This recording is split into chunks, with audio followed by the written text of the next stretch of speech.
What's up, guys? Welcome back to the channel. Today we're going to be talking about the final song that we've made for the EP, and that song is Purpose. Purpose, yeah. This is the last one that we made, and this is also a totally different... controversial. Yeah, it is controversial.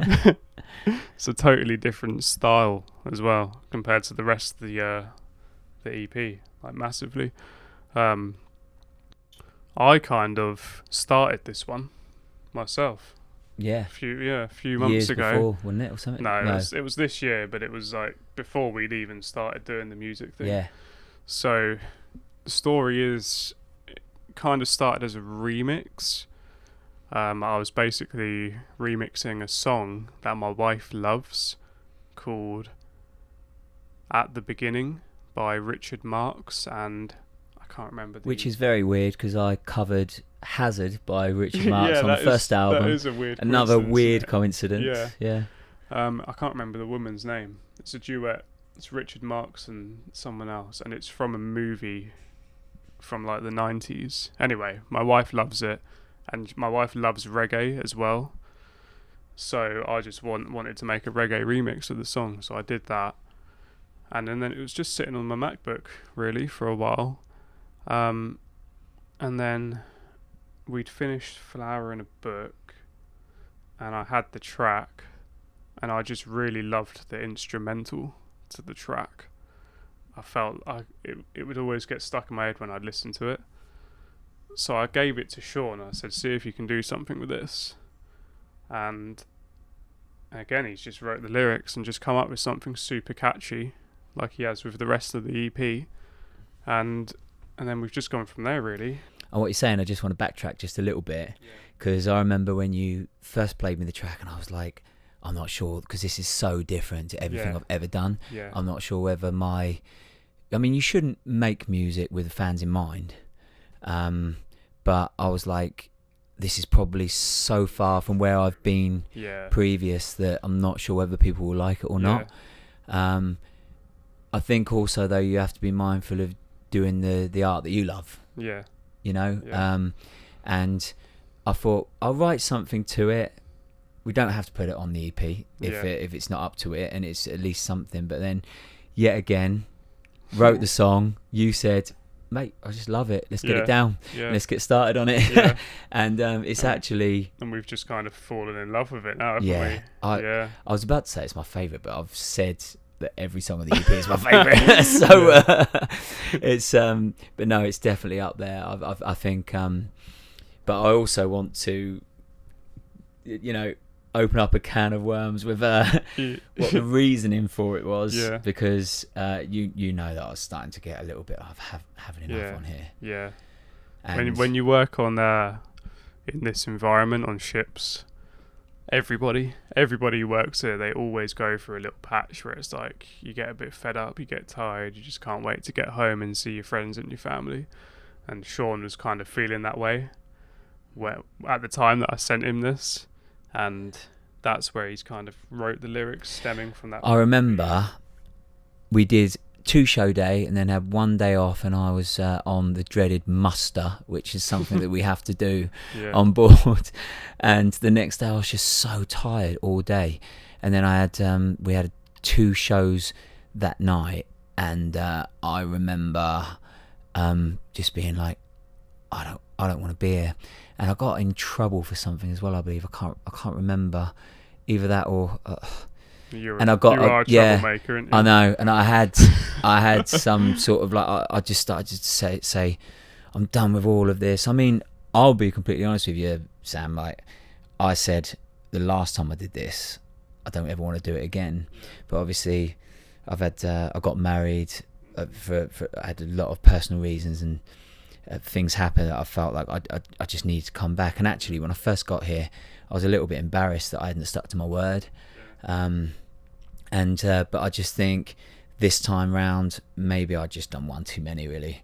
And I started to get quite down, but also quite agitated with the corporate side of things, because this is the thing. I when you go down a rabbit hole, you'll end up like feeling all sorts of things. You can't get out of that headspace. And that's where I was at the time. And I was thinking, you know, these people, they're coming to watch us. They're standing on their feet. They're cheering.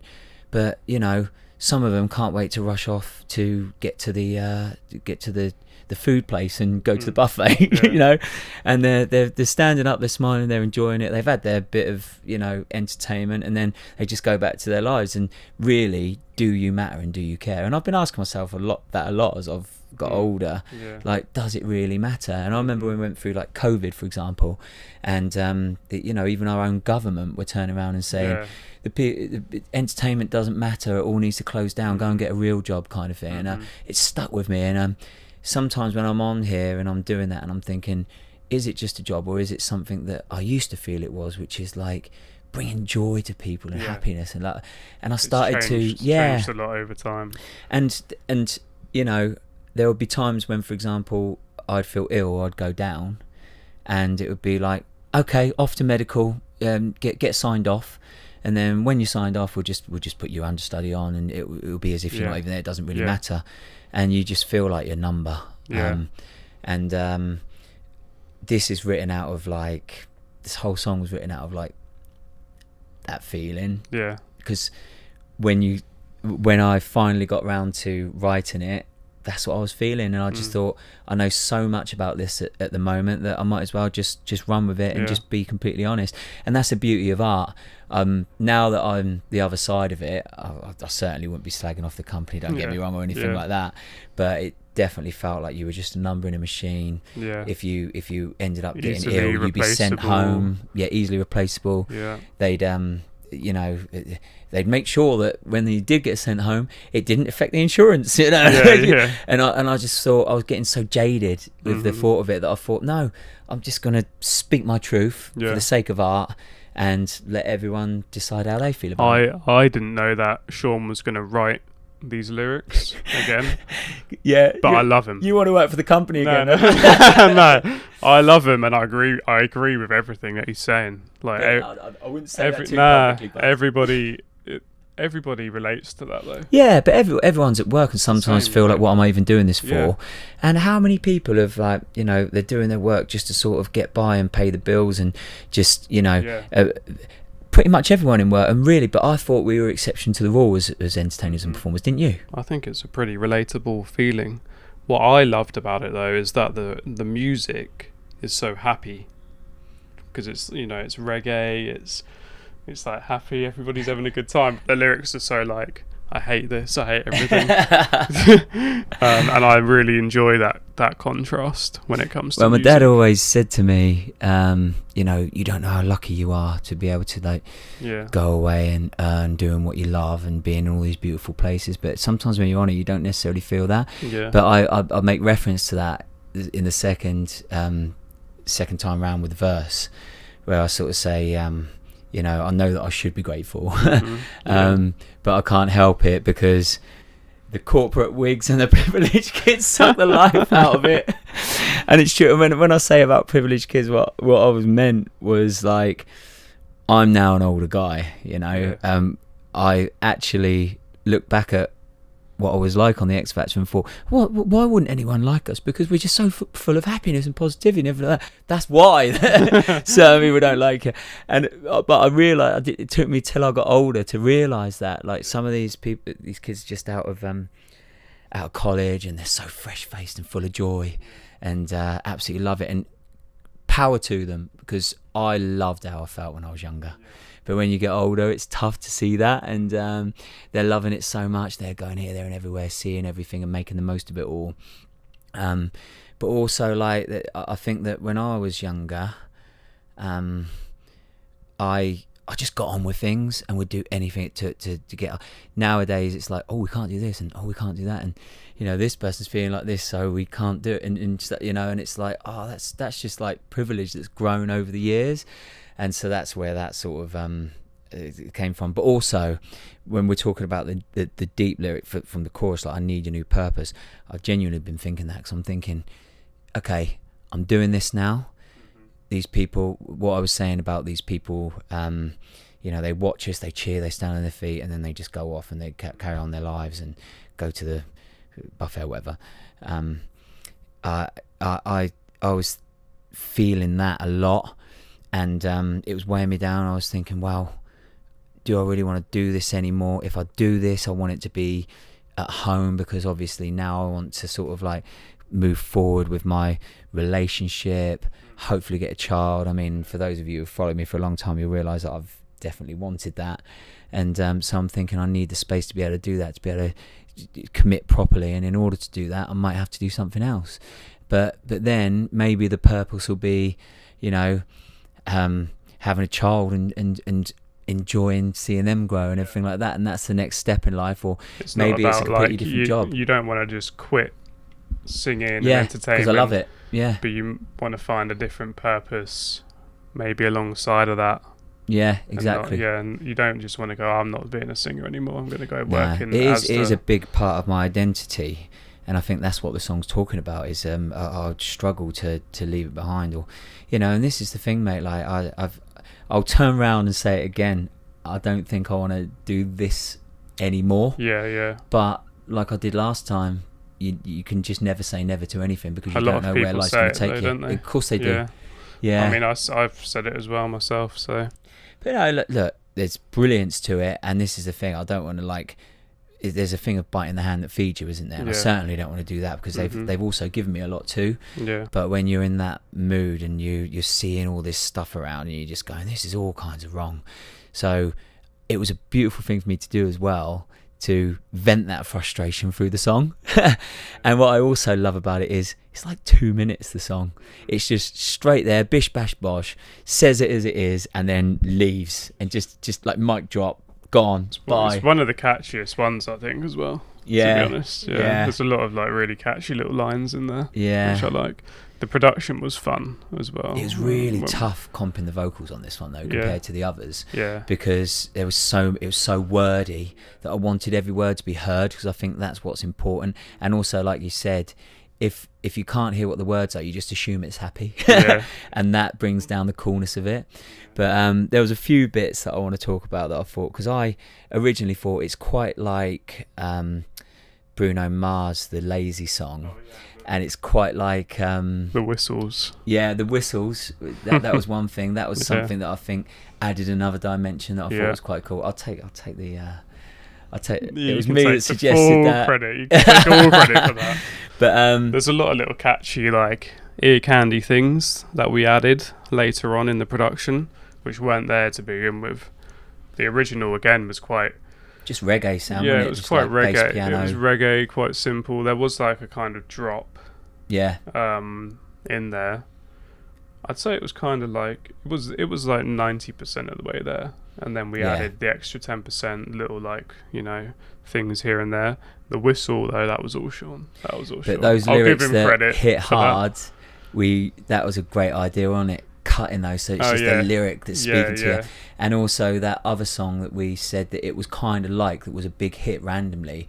It was Rude. Magic. Yeah. And that was just a random Rude hit. by Magic. Yeah, and nothing like that had come out in a long time that was like even anywhere near that, what that style of song was. Yeah, it was quite controversial, actually, that song. Yeah, I remember you saying. Yeah. But now it's like a big hit. I remember going, what is it about these songs that, and the whistle was in Bruno Mars, Lazy, and the Lazy song, and the horns. Now I went, what's that sound that's making that chorus pop? And you just went, that's a horn. And I went, I wouldn't believe that would be in a cool song, because I think of horns as like either, I mean, cool in the sense that they're used a lot in like swing music and stuff like that, and I think of them as like a brass band, you know, or I think of them as like, you know what I mean, like, or sometimes they have like, I don't know, military marches with it. And see, when I think of a horn, I think of like that, but then I think of like the horn, like movie soundtracks, you know. Yeah. Because you get a lot of like trombones and stuff like that used in movie soundtracks. Yeah. But this wasn't expected. But as soon as we had those horns, I wanted them in everything. Didn't I? I was like, dude, we need them horns back in there, because they make it pop. And then I wanted to add in a DJ scratch. Yes. Yeah. Another good So shout. that was I could hear it. A lot of the times we can hear what we want in the song before we make it, and we kind of like have the ideas. Like Sean said, he pulled up "Rude" by Magic, and he was like, "What's this sound? We need this sound." And then I was like, "We need like a DJ scratch."